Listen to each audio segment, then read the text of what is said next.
नमस्कार, लक्षवेधीमध्ये आपल्या सगळ्यांचं स्वागत। मी प्रसाद काथे। एखाद्या गोष्टीनं आपला निश्चित आणि नैसर्गिक गुणधर्म सोडला की त्याची चर्चा स्वाभाविक आहे।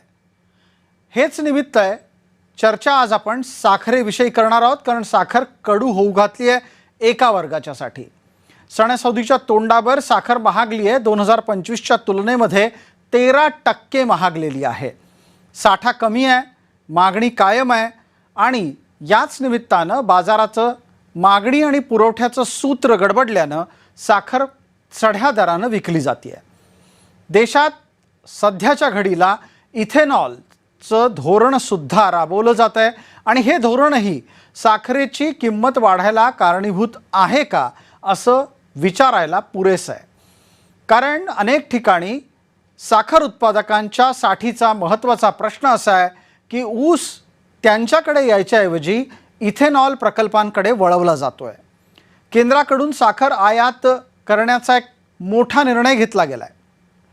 जवळपास 10 लाख मेट्रिक टन इतकी साखर विनाशुल्क आयात केली जाणार आहे। परिणामी देशातले साखरेचे दर नियंत्रित राहावेत असा सरकारचा प्रयत्न आहे। मुद्दा इथे खरं तर आणखी वेगळा असायला हवा। सर्वसाधारणपणे कृषी माल महागला की चर्चा सुरू होते की हा महागलेला कृषी माल सहन का करायचा।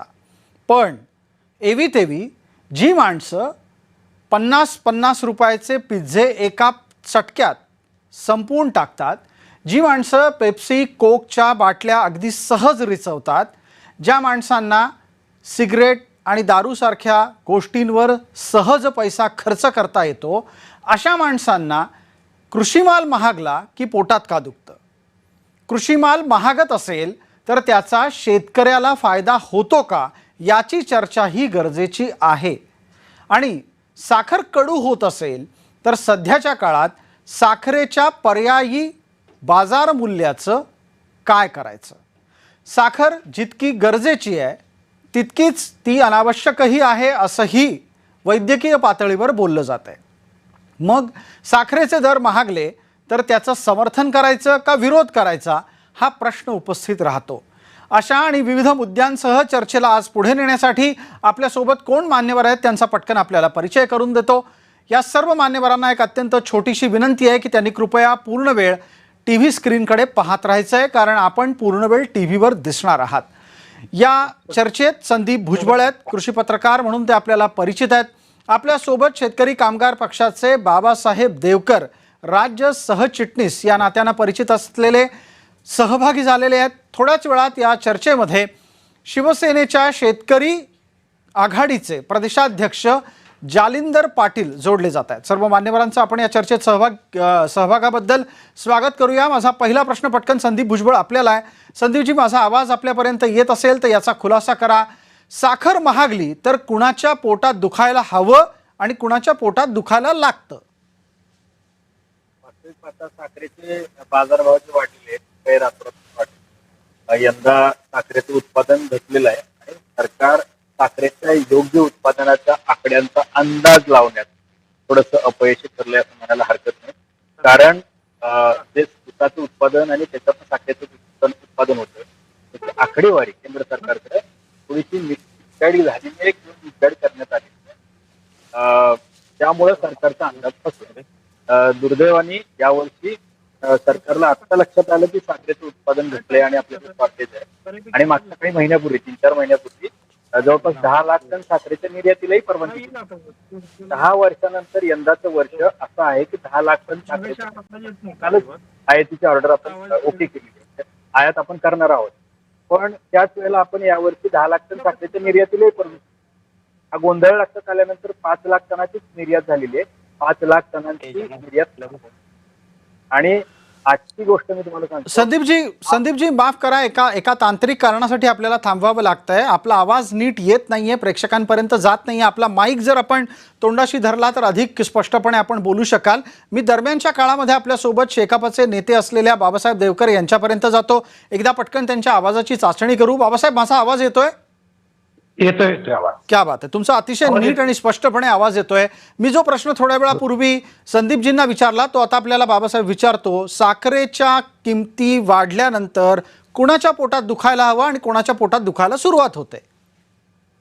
साखरेच्या किमती वाढल्यानंतर साहजिकच जो सामान्य ग्राहक आहे त्याला त्याचा त्रास व्हायला सुरू होतो. परंतु निश्चितपणाने सातत्यानं एक मागणी आम्ही कायमस्वरूपी करत आहोत की जी साखरेची दुहेरी किंमत आहे ती एक स्वीकारावी. कारण का पूर्वीपासून साखरेचे दर जरी वाढले तरी आता बऱ्याच जणांना काय वाटत असेल की याचा डायरेक्ट थेट शेतकऱ्यांना फायदा होणार आहे. तर हे शेतकऱ्यांना फायदा होण्याचं चित्र नाही आहे, कारण का तो FRP बांधील आहे शेतकरी, आणि मग त्याला एकदा निश्चित FRP मिळत असताना तो चढा दर मग 70-30च्या मुद्द्यामध्ये घालून तो मिळणं आणि त्याच्यासाठी भांडण करणं आणि मग शेतकऱ्यांच्या पदरात पाडून घेणं हे तितकंसं सोपं नाही. आणि याचा तोटा, आता चढ्या साखरेचा तोटा हा शेतकऱ्यांना फायदा होण्याच्या ऐवजी ग्राहकाच्या तोट्याचा या ठिकाणी आपण विचार केला पाहिजे. आणि हा सगळा ग्राहक आज आपण एकाच मापामध्ये मोजता कामा नये. कारण का साखर ही मुळात कुठं कुठं लागते, तर ती घरगुती ग्राहकांसाठी लागते, तर ती किती टक्के लागते, ती 17 ते 20% लागते. आणि जवळजवळ 80% ही औद्योगिक वापरासाठी लागते. आणि मग त्यामध्ये औषध कंपन्या असतील, कोका कोला असेल, मिठाई असेल, अन्य सगळ्या तत्सम कारणासाठी लागते. मग 80% साखरेची या ठिकाणी जर समजा चढ्या दरानं गेली तर तिथं काय तो आपला प्रोडक्ट तो वाढीव दराने विकतोच ना. आज चहा मागला, तोच बरोबर पेढ्यांचे दर वाढले, तोच बरोबर बाकीचे सगळे उपपदार्थ वाढले, तो तिथं तो वसूल करतोय. मग त्याचा काय त्याचा तोट्याशी संबंध नाही. परंतु जो 20% ग्राहक आहे, 17 ते 20% ग्राहक आहे की जो आजही या देशभरामधला 70 ते 80% ग्राहक शहरी असेल, ग्रामीण असेल, निम शहरी असेल, तर तो त्याची रोजीरोटी उपजीविका भागवत असताना त्याला त्याच्या खिशाला परवडणार नाही अशा पद्धतीनं होत आहे.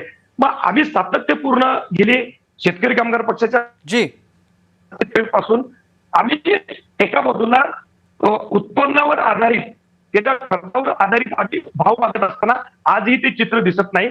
आणि दुसऱ्या बाजूला मात्र अनेक कायदे होत आहेत, अनेक माहिती घेतली जाते आणि जगाच्या बाजारामध्ये जात असताना तिथले नियम पाळत आज आपण या ठिकाणी आज बघा की ठीक आहे थोडं वेळेच्या मर्यादेचं आपल्याला एक काळजीपूर्वक भान हवं, म्हणून मी आपल्याला थांबवतो. पटकन संदीप भुजबळ यांना बोलतं करतो, थोड्या वेळाने आपल्यापर्यंत येईनच.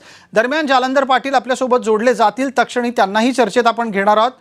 आता मला पडला प्रश्न पटकन संदीप भुजबळ यांना विचारायचा आहे. संदीपजी, साखरेचं निर्मिती मूल्य आणि विक्री मूल्य यातल्या तफावतीचं नुकसान कोण सहन करतंय, आणि निर्मिती मूल्य आणि विक्री मूल्यातल्या तफावतीचा बाजारपेठेवर काही परिणाम होतोय का?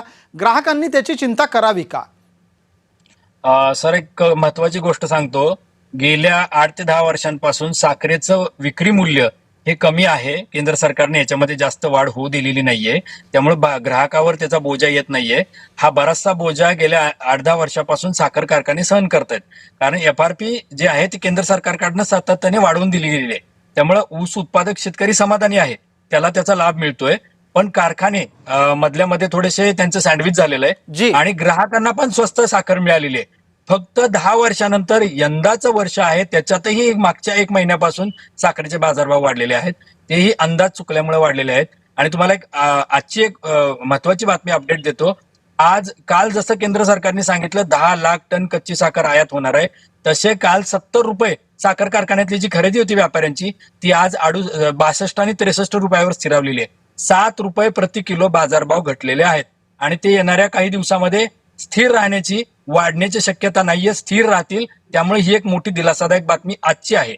बिलकुल संदीपजी, याच्यातला एक छोटा मुद्दा आणखी उपस्थित करतो, जो मगाशी मी निर्मिती मूल्य आणि विक्री मूल्याची चर्चा करत असताना छेडला होता. आता कारखानदारांच्याकडून म्हटलं जातं की 43 रुपये सर्वसाधारणपणे एका साखरेच्या निर्मितीसाठी त्यांचा खर्च होतो. मग आता जर बाजारामध्ये 75 रुपयाला ती विकली जात असेल तर याच्यातला मधला नफा कुठे जातोय? हा मधला नफा जो आहे, आत्ताचा स्पाइक झालेला रेट आहे, तो सगळ्या कारखान्यांना मिळणार आहे. आणि त्यांनी जर शेतकऱ्यांना दिले तर ते शेतकऱ्यांना मिळतील. पण या घडीला हा जो 2 महिन्यातला नफा आहे तो कारखान्यांना मिळणार आहे. पण मागच्या 7-8 महिन्यापासून किंवा मागच्या काही वर्षांपासून कारखानदार अगदी जुजबी नफ्यावरती साखर विकत आहेत, हे सुद्धा वास्तव आहे. बिलकुल, आपण जोडलेले राहा. बाळासाहेब, आपणही जोडलेले राहा. जालिंदर पाटील यांच्यापर्यंत जाण्याची वेळ आहे. सुरुवातीच्या काही टप्प्यामध्ये ते तांत्रिकदृष्ट्या जोडलेले नसल्यानं दिसत नव्हते. आत्ताही ते फोनद्वारे आपल्या सोबत आहेत, कारण जालिंदर पाटील प्रवासात आहे. जालिंदरजी, आवाज येतोय? येतोय. आत्ताच्या घडीला 75 रुपये साखर होती आहे, ती कदाचित कमी होऊन 62 होईल, फार फार तर 58 रुपयापर्यंत ही घसरू शकते. पण सामान्यांनी काय करायचं? तुम्ही आता इथे या चर्चेत सरकारचं प्रतिनिधित्व करताय, खूप दिवसांनी आपण सत्ताधारी बाजूला आलेले आहात, आपली अख्खी हयात ही आंदोलनात गेलेली आहे, आता आपण काय म्हणणार आहात? कोल्हापूर जिल्ह्यातल्या आज एका साखर कारखान्याचं टेंडर हे 7,350 रुपयानं आजच झालेलं आहे. सगळ्यात महत्वाचा मुद्दा हा आहे की मी सरकार बरोबर आहे पण मी आंदोलनाच्या आखाड्यातला प्रमुख चेहरा आहे जी, आणि मी पहिल्यांदा शेतकरी आहे आणि नंतर मी राजकारणी आहे, हे मी क्लिअर करतो. आज साधारणतः देशामध्ये किमान 15 ते 20% कोटा साखरेचा शिल्लक आहे आणि साखरेचे आजचे भाव हे 7,350 रुपये आहेत. जगामध्ये साखरेचा तुटवडा आहे, साखरेचे दर कमी येणार नाहीत, कारण ब्राझीलनं या जागतिक युद्धामुळं आपला सगळा मोर्चा हा इथेनॉलकडे वळवला आणि त्यामुळं जगामध्ये सुद्धा साखरेचा तुटवडा आहे. आता मुद्दा हा आहे की बजेट नेमकं कुणाचं कोलमडतंय. खरं तर एका कुटुंबाला महिन्याला केवळ 5 किलो साखर लागते. एक 10 रुपयाचा जरी साधारणतः वाढीव बोजा जरी ग्राहकावरती पडला तर महिन्याला 50 रुपयाचा बोजा पडेल. यानं कुटुंबाचं काही व्यवस्थापन तुम्हाला सांगतोय का अडचणीमध्ये येऊ शकत नाही. गणित साखरेचं समजून घ्यायला ही व्यवस्था तयार नाही. बर, या देशामध्ये साधारणतः 280 ते 290 लाख मेट्रिक टन साखर तयार होते. आपण काही वेळेला ब्राझीलला पाठीमागं टाकून जगामध्ये अग्रमानांकानं आपण साखर निर्मिती केलेली आहे. या साखरेतील 290 लाख मेट्रिक टनाचं जे उत्पादन होतं मागील वर्षी हे साधारणतः 276 ते 78 पर्यंत गेलं. त्यातील 40% साखर ही हॉटेल आणि बेकरीसाठी जाते, 19% साखर ही शीतपेयाला जाते, मद्यार्काला जाते आणि 24% साखर ही शीतपेयाला लागते. फक्त 17% साखर खायला लागते. हे वास्तव तुम्ही समजून घ्या. आणि यातले मधुमेहाचे जर पेशंट वजा केले तर या देशामध्ये फार फार तर 12 ते 13% साखर खायला लागते. एक ऊस उत्पादक शेतकरी ज्याच्या हातामध्ये आजही नांगरीचा मुठ्या आहे तो तुम्हाला अभिमानानं सांगेल की 12 ते 13% साखर या खाणाऱ्या व्यवस्थेला ऊस उत्पादक मोफत देईल. फक्त उद्योगाला लागणाऱ्या साखरेचा दर जर तुम्ही 70 ते 80 रुपयाच्या घरामध्ये ठेवला, गेली 7 वर्ष साखरेचा दर हा 31 रुपये सीमित झालेला आहे. आज तरुण वर्ग शेतीतून बाहेर पडतो आहे.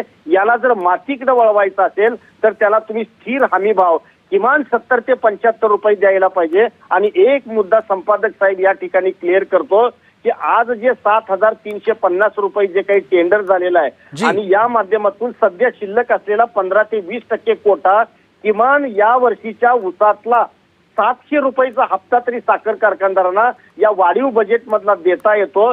शेतकऱ्यांना तारण्याची, जगवण्याची आणि युवा वर्गाला शेतीकडे वळवण्याची ही नामी संधी आहे असं मला या ठिकाणी नमूद करावंसं वाटतं. बिलकुल जालेंदर पाटील, खूप बरं झालं आपण अतिशय आकडेवारीच्या सह ही सगळी गोष्ट सांगितलीत. आता मला आपल्याला पुढचा प्रश्न असा विचारायचा आहे की मग साखरेचे दर वाढले म्हणून रडारड करणाऱ्यांना काय म्हणाल? कारण ही तीच मंडळी आहेत जी शेतकऱ्याच्या हातात 4 पैसे जाताना फार काही बोलताना दिसत नाहीत, पण प्रत्यक्ष उत्पादनाचा दर वाढला की रडारड करतात. मला एवढंच या ठिकाणी या लोकांना सांगावंसं वाटतं की गेली 10 वर्ष आम्ही 10 रुपयाला 2 मेथीच्या पेंड्या देतोय. आणखी साधारणतः किती वर्ष 10 रुपयाला आम्ही 2 मेथीच्या पेंड्या द्यायच्या? गेली 7 वर्ष आम्ही तुम्हाला 31 रुपयानं साखर देतोय. दुसऱ्या बाजूला खताचे, पाण्याचे वाढलेले दर तुम्ही जर बघितले, सरकारी नोकरदारांच्या अलीकडच्या काळामध्ये 12% 53% वरती महागाई भत्ता गेला. कुणी याच्यावरती बोलायला तयार नाही. पण साखरेचा दर 5 रुपये वाढला, दुधाचा दर 2 रुपये वाढला, भाजीचा दर जर 2 रुपये वाढला तर जी ओरड होते ना याच्यामध्ये खरं तर शेतकऱ्याचं शोषण आहे. जर या शेतकऱ्यानं जर क्रॉप हॉलिडे घ्यायचं ठरवलं आणि मी जर पिकवणारच नाही म्हटलं तर आम्ही काय खाणार आहोत हा महत्वाचा प्रश्न आहे. ही व्यवस्था, या व्यवस्थेला अमृताचा अभिषेक घालणारे आम्ही शेतकरी आहोत. माझं प्रामाणिक मत आहे, आम्हाला जगवा. मी साधारणतः 300 टनाचं साधारणतः उत्पादन घेणारा शेतकरी आहे. 7 ते 8 एकर जमिनीमध्ये 300 टनाचं उत्पादन घेतल्यानंतर मला 3 लाख रुपये राहत नाहीत. 25,000 रुपये सुद्धा 8 एकर शेतीतल्या माणसाला पगार मिळत नाही. हे वास्तव कुठेतरी व्यवस्थेनं समजून घ्यावं. तर ह्या व्यवस्थेतला शेतकरी हा मातीवरती राहील. अन्यथा एक दिवस शेतकऱ्याला शोधावं लागेल. गावागावामध्ये आता 10-10, 15-15 एकर शेतीचे प्लॉट रिकामे पडायला जी. लागलेले आहेत. 500 रुपये सुद्धा शेती करायला आता कोण करणारा शेतकरी तयार नाही. ठीक या आहे देशातल्या जालिंदरजी, शेतकऱ्यांना आपण कदाचित प्रवासात आहात त्याच्यामुळे आपला आवाज मध्ये मध्ये प्रतिध्वनित होतोय. थोडंसं आपण एका जागी थांबलात तर खूप बरं होईल. मी पटकन त्या दरम्यान संदीपजी भुजबळ आणि आपल्यासोबत असलेल्या बाबासाहेब देवकरांपर्यंत पोहोचतो आहे. संदीपजी, औद्योगिक वापराच्या साखरेच्या दरावरचं नियंत्रण शक्य आहे का आणि त्याचा किरकोळ स्तरावरील साखर दराला काही फायदा मिळणार आहे का, की सरकार आपापल्या पद्धतीनं आपापल्या अशाच दिशाहीन भूमिका कायम ठेवणार आहेत? वास्तविक औद्योगिक वापराच्या साखरेचा जो दर आहे तो चढा असला पाहिजे आणि तो इतका चढा असला पाहिजे की त्याचा ग्राहकावर बर्डन नाही आलं पाहिजे.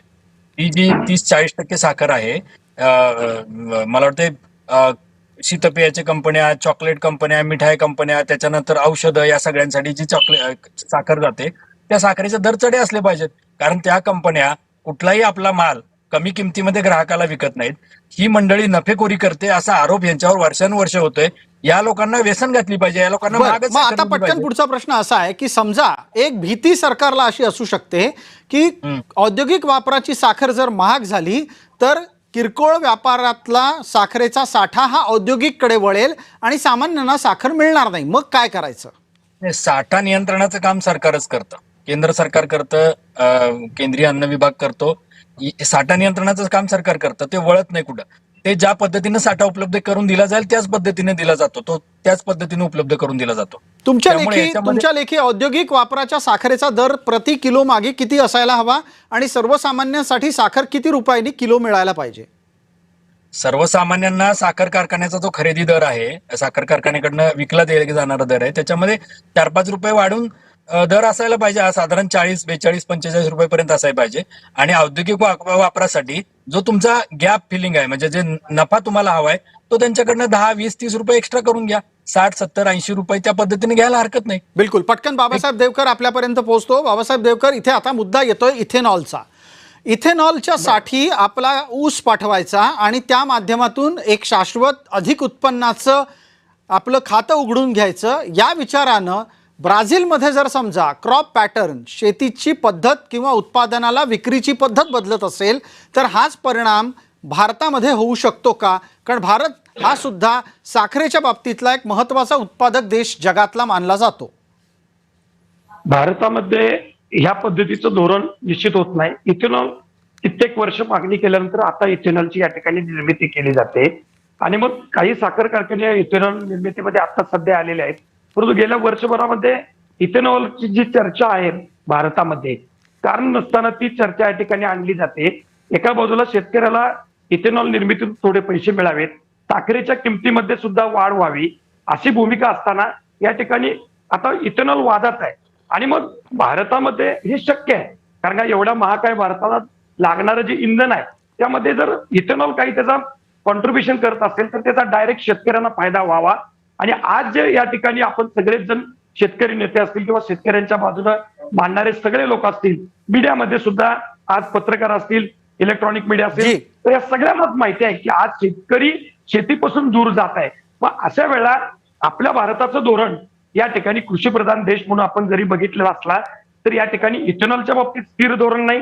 आणि दुसऱ्या बाजूला जे साखरेचे 31 रुपयाचे दर आहेत ते कित्येक वर्ष तसेच आहेत. आज जी, मग बाबासाहेब एक पटकन प्रश्न असा विचारेन मी आपल्याला की साधारणपणे इथेनॉलला ऊस घातलेल्या शेतकऱ्याला काय टनामागे किंमत मिळतीये आणि साखरेसाठी ऊस कारखान्याला देणाऱ्याला काय मिळतंय, या दोन्हीतली तफावत ही आता भविष्यात बाजारातल्या कृतीला नियंत्रित करेल का? आता हे भविष्यात आपण जे म्हणतोय ना, आता गेल्या कित्येक वर्षानंतर असे साखरेचे दर चढ्या दरानं दिसतात. आम्ही शेतकरी म्हणून आम्हाला याचा आनंद आहे की या ठिकाणी साखरेचे दर वाढावेत, इथेनॉलचा पण दर स्थिर राहावा, कोजन पासून सुद्धा आपल्याला चांगले पैसे मिळावेत. परंतु गेल्या 20 वर्षामध्ये आज शेतकरी इतका म्हणजे घाईला आलेला आहे की तो शेतीपासून दूर जातोय. आज शेतकऱ्याच्या मुलांची लग्न होत नाहीत. शेतकरी म्हणलं तर प्रत्येक जण नाखुशीनं पाहतो. म्हणजे जी, बोलता बोलता बाबासाहेब देवकर यांचा आवाज गेलेला आहे. मी पटकन जालिंदर पाटील यांच्यापर्यंत जातो. जालिंदरजी, आवाज येतोय? येतो. इथेनॉलला प्राधान्य द्यावं आणि आपला ऊस इथेनॉलकडे वळवावा असं जर भारतातल्या शेतकऱ्यानं ठरवलं तर काय होईल? खरं तुम्हाला सांगतोय का, इथेनॉलचं धोरण हे खरं तर ऊस उत्पादकांना आणि या व्यवस्थेला तारणारं धोरण आहे. कारण ब्राझीलनं साधारणतः एकूण स्थितीमध्ये गरजेनुसार साखर उत्पादन कमी करायचं इथेनॉलकडे का वळले ते, तर आजही ब्राझीलमध्ये 78% वाहनं ही 27% इथेनॉलवरती चालतात. जी इथेनॉलच्या संदर्भामध्ये आज नको ती ओरड व्हायला लागलेली आहे ना, ही चुकीची आहे. अगदी घरगुती इंधन म्हणून सुद्धा इथेनॉलचा वापर होऊ शकतो. आणि जर इथेनॉलचा वापर घरगुती इंधन आणि आज साधारणतः या जागतिक महायुद्धामध्ये झालेलं जे चित्र आहे, जर त्याचा वापर झाला तर या देशातला शेतकरी हा ऊस उत्पादनाकडे मोठ्या प्रमाणामध्ये वळू शकतो. आणि ऊस पीक हे शेतकऱ्याला न्याय देणारं पीक आहे. त्याच्याकडं आज महाराष्ट्राचं अर्थकारण हा उद्योग चालवतो. या पण मग उद्योगामध्ये जालिंदर पाटील, एक छोटा प्रश्न आहे, पटकन 30 सेकंदात सांगा. उसाला लागणारं पाणी आणि त्यामुळे खर्च होणारं पाणी याचं गणित कसं बसवणार? तुम्हाला एकच सांगतो की हा धोरणाचा बळी आहे. या महाराष्ट्रामध्ये असे 17 दुष्काळग्रस्त जिल्हे आहेत की तिथं साधारणतः राजनीतीनं साखर कारखाने का दिले. आमचा पश्चिम महाराष्ट्र की जिथं शेतातलं पाणी शेतकऱ्याला बाहेर कसं काढायचं हा प्रश्न पडतोय, तिथं तुम्ही साधारणतः साखर कारखानदारीला प्रोत्साहन द्या. आणि जो दुष्काळ पट्ट्यामध्ये तुमच्या राजकीय गरजेसाठी तुम्ही जी साखर कारखानदारीची जी किरापत वाटली ती जर तुम्ही वाटली नसती तर आज या प्रश्नावरती चर्चा करायची वेळच आली नसती. हा ऊस उत्पादक आणि एकूण शेतकरी हा धोरण नीतीचा बळी आहे, हा माझा स्पष्टपणानं आरोप आहे. आणि महाराष्ट्राच्या गेल्या 50-60 वर्षाच्या राजकारणामध्ये राजनीती डोळ्यासमोर ठेवून शेतकऱ्याचा वापर केला गेला, हे खरं तर शेतकऱ्याचं मरण ठरलेलं आहे. पटकन आता संदीप भुजबळ आपल्यापर्यंत प्रश्न घेऊन येतो आहे. संदीपजी, माझा आवाज आपल्यापर्यंत येत असेल तर सांगा. तुमच्या लेखी शेतकऱ्यांना आपलं धोरण बदलावं का? कारखान्याला ऊस द्यायच्या ऐवजी इथेनॉलला ऊस द्यावा का? आणि अशानं सामान्यांना साखर कायमच महाग मिळणार आहे का? नाही, असं होणार नाही. साखरेचे दर तब्बल 8-10 वर्षानंतर वाढलेले आहेत आणि त्याच्या मागे सरकारची धोरणं आणि सरकारला थोडंसं मिसगाईड केलेलं आहे यंत्रणेनं, आणि हेच त्यातलं सत्य आहे. हा फार महत्वाचा मुद्दा आपण काढलात, माफ करा मी मध्ये थांबवतो. एकदा जरा हे व्यवस्थेकडून सरकारला फसवलं जाणं यावर अधिक थोडंसं बोला. 1 मिनिटाचा वेळ वाढवू देतो. साखर कारखान्यांच्याकडनं सरकारला साखरेच्या उपलब्धतेची आणि क्रशिंगची उचित माहिती दिली गेलेली नाही, हे यातलं वास्तव आहे. त्याच्यामुळेच सरकारचं नियोजन साखरेचं फसलंय. नाहीतर सरकार एकाच वर्षी साखरेच्या निर्यातीला आणि साखरेच्या आयातीला एकाच वर्षी परमिशन देणार नाही. पण हे असं कसं घडू शकतं?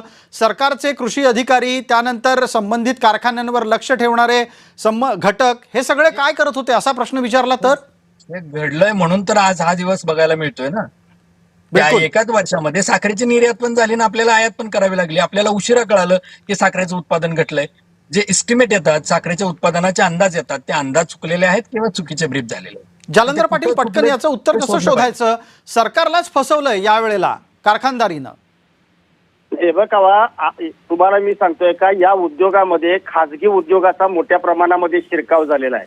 जे महाराष्ट्रामध्ये साधारणतः 200च्या आसपास जे साखर कारखाने आहेत त्यातले जवळजवळ 50 ते 55% साखर कारखाने हे खाजगीकरणाच्या घशामध्ये आहेत. ही साखरेची परिस्थिती असताना सुद्धा आजही हे खाजगी साखर कारखानदार चोरून बांगलादेश मार्गे एक्सपोर्टला साखर पाठवत आहेत. नेमकी सरकारी यंत्रणा या संदर्भामध्ये डोळे झाकून गप्प का? म्हणजे हा जो इथं पेच मुख्य दुखणं कोण समजून घ्यायला तयार नाही. इथं 2 प्रकारचे लोक आहेत, एक खाजगी उद्योजक आहे आणि दुसरा सहकारातला उद्योजक आहे. सहकारातल्या उद्योजकाकडे 15 ते 20% साखरेचा कोटा शिल्लक आहे, पण खाजगी उद्योजकाकडे खरंच हा दाखवला जातोय की फक्त साधारणतः नाममात्र तो दाखवला जातोय आणि प्रत्यक्षात त्याची साधारणतः विल्हेवाट वेगळ्या मार्गाने झालेली आहे. याच्यावरती कुठेतरी धाडी पडायला पाहिजेत आणि याची चाचपणी व्हायला पाहिजे असं मला वाटतंय. ठीक आहे बाबासाहेब देवकर, चर्चेच्या शेवटच्या टप्प्यातला शेवटचा प्रश्न आपल्यासाठी. सर्वसामान्य ग्राहकांना त्यांना मिळणारा कृषी उत्पादनाचा माल हा परवडनेबल किमतीत असावा, म्हणजे परवडण्याच्या दरात असावा, यासाठी काही निश्चित धोरणं अपेक्षित करावी की कृषी मालाला मागणी आणि पुरवठा या समीकरणावर सोडून द्यावं? वास्तविक आता ग्राहकांना लागणारी जी साखर आहे ती 17% साखर सरकारनं यामध्ये यावं. कारण का आपल्याला या साखरेला ज्या मिनिमम सपोर्ट प्राइस मध्ये आपण हा साखर द्यायचा विषय बघतो. आता एका बाजूला जर शेतकऱ्याला त्याच्या ऊसाचा एकरी आता जो 3200 रुपये भाव मिळतो 3300 रुपये मिळतो, तर तिथंच त्याचा 3031 रुपये त्याचा उत्पादन खर्च शेतकऱ्याचा येतोय. म्हणजे शेतकरी अडचणीत. आणि दुसऱ्या बाजूला ग्राहकाला अशा ऐन सणासुदीच्या वेळा जर चढ्या दरानं साखर घ्यावं लागत असेल तर आमचं म्हणणं आहे की दुहेरी पद्धत औद्योगिक वापरासाठी ती खुली राहील. घरेल ती जी लागणारी साखर आहे ती मात्र सरकारनं कोट्याच्या रूपानं खरेदी करावी आणि त्यांचे दर वाढू नये. मधल्या काळात डाळीचे दर वाढले, सरकार त्यात उतरलं आणि रेशन आल्यावरती रेशनवरनं त्याचे वाटप झालं. साखर सुद्धा आता आपण वाटप करू शकतो ना. जर सणासुदीच्या काळामध्ये सरकारनं ती जर साखर घेतली तर तिथं नियंत्रित ठेवू शकतो आपण. असं या ठिकाणचं धोरण वापरायला काय हरकत नाही. बिलकुल. या चर्चेच्या निमित्तानं आपण सर्व मान्यवर सहभागी झालात आणि सरकारनं काय करायला पाहिजे याची आपण नोंद तर करून दिलीच, पण त्याचबरोबर कुठं चुकलंय हेही सांगितलं. मान्यवरांचे या चर्चेत सहभागी झाल्याबद्दल मनपूर्वक आभार. लक्षवेधीच्या या चर्चेमध्ये तुर्तास इतकंच. आपण पाहत रहा फक्त जय महाराष्ट्र.